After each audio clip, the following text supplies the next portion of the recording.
Hi అండి. Welcome to our channel home made happiness. ఈరోజు మేము జైన్ టెంపుల్‌కి వెళ్తున్నామండి. ఇది మేము అలంపూర్ వెళ్ళేటప్పుడు చాలా సార్లు చూసాము. ఇది లెఫ్ట్ సైడ్‌లో వస్తుంది. పుల్లూరు దగ్గర లెఫ్ట్ సైడ్‌లో వస్తుందనమాట. సో, మేము చాలా సార్లు చూసాము. టెంపుల్ దూరం నుంచి చూసి భలే ఉంది అనుకున్నాము. చాలా బావుంది అని అనుకున్నాము దూరం నుంచి. సరే అందుకని ఈరోజు సండే ఈవినింగ్ అనమాట ఈరోజు. ఒకసారి వెళ్ళొద్దాము అని చెప్పి చూసొద్దామని చెప్పి స్టార్ట్ అయ్యాము.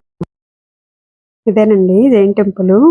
ఈ 2 సైడ్స్ ఉన్నాయి కదా! ఇవంతా రూమ్స్ ఉన్నాయి. వాళ్ళ స్పెషల్ అకేషనల్ డేస్‌లో ఏమన్నా చేసేలా ఉన్నారు. అందుకని అక్కడంతా రూమ్స్ అవి ఉన్నాయి.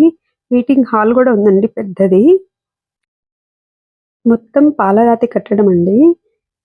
ఈ డిజైన్ అయితే చాలా బావుంది. అంటే కెమెరాలోకేమో గాని దగ్గర నుంచి చూడటానికి చాలా బావుంది. చాలా డిజైన్ కొత్తగా అనిపిచ్చింది. ఇంకొకటి వీళ్ళ జైన్ టెంపుల్స్ అన్నీ సేమ్ ఇవే ప్యాటర్న్‌లో ఉన్నాయి. అంటే ఇంతకు ముందు గూడా ఒకటి చూసాము. అది గూడా సేమ్ ఇదే ప్యాటర్న్‌లో ఉందనమాట. అంటే అంతా ఒకటే ప్యాటర్న్‌లో వాళ్ళు చేస్తారనుకుంటా బహుశా. కిందకొచ్చేసి పాలరాతితో ఉంది చూసారా? అదైతే డిజైన్ నాకు చాలా నచ్చింది. లోపల వచ్చి అక్కడ గర్భగుడిలో జైన్ మహావీర్ ఉన్నారు కదండీ! అది ఒక పెద్ద పీఠం ఉందండి కింద. ఆ పీఠం మీద పూర్ణకుంభాలు, ఏనుగులు, లక్ష్మీదేవి అన్నీ డిజైన్స్ చెక్కి ఉన్నాయన్నమాట. ఇక్కడ వచ్చేసి 6:30కి హారతి జరుగుతుందండి. సేమ్ సాయిబాబా టెంపుల్‌లో మనకెలా జరుగుతుందో అలా జరుగుతుందన్నమాట. హారతి చాలా బావుంది. ఇక్కడంతా వాళ్ళంతా హారతికి ప్రిపేర్ చేస్తున్నారు వెనక సైడ్ అంతా. పాలరాతి టెంపుల్ కదండీ! చాలా చల్లగా ఉంది. బయట టెంపరేచర్ వేరే ఉంది. లోపల వేరే అనిపిచ్చింది. చాలా చల్లగా ఉంది. అందులో ఓపెన్ ప్లేస్ కూడా బావుంది కదా! అందుకని చాలా చల్లగా ఉంది. ఇక్కడ వచ్చేసి జైన్ మహావీర్ గురించి రాసుందండి.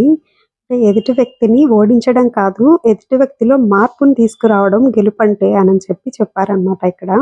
అంటే ఆయన పాటించిన సిద్ధాంతం అనమాట అది. టెంపుల్ అయితే చాలా బావుందండి. పాలరాతితో కదా! సేమ్ ఇలానే ఉంది. ఇంకొక టెంపుల్ మేము అక్కడ గుంటూరులో చూసాము.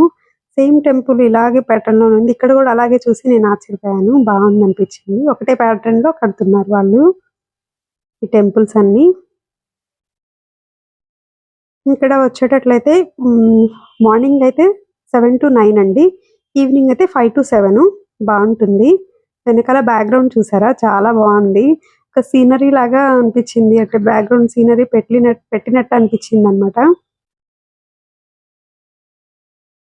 ఈ టెంపుల్స్ అన్నీ అంటే రోడ్డు పక్కన ఆగినప్పుడు మనకు కొన్ని దూరం నుంచి చూసినా బావున్నాయి, ఆగుదాము అనిపిస్తాయి గదండీ! జనరల్‌గా మనం ఎక్కడైనా వెళ్ళేటప్పుడు.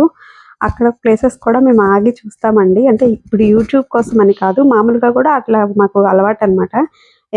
దూరం నుంచి చూసిన టెంపుల్స్, దారిలో వెళ్తున్న టెంపుల్స్ బావున్నా అక్కడ ఆగి చూస్తాము. అంటే జనరల్‌గా మేము లీజర్‌గా వెళ్తూ ఉంటాము. ఎక్కడ వెళ్ళేటప్పుడు. అంటే హరీబరీగా ప్రయాణాలు అయితే పెట్టుకోము.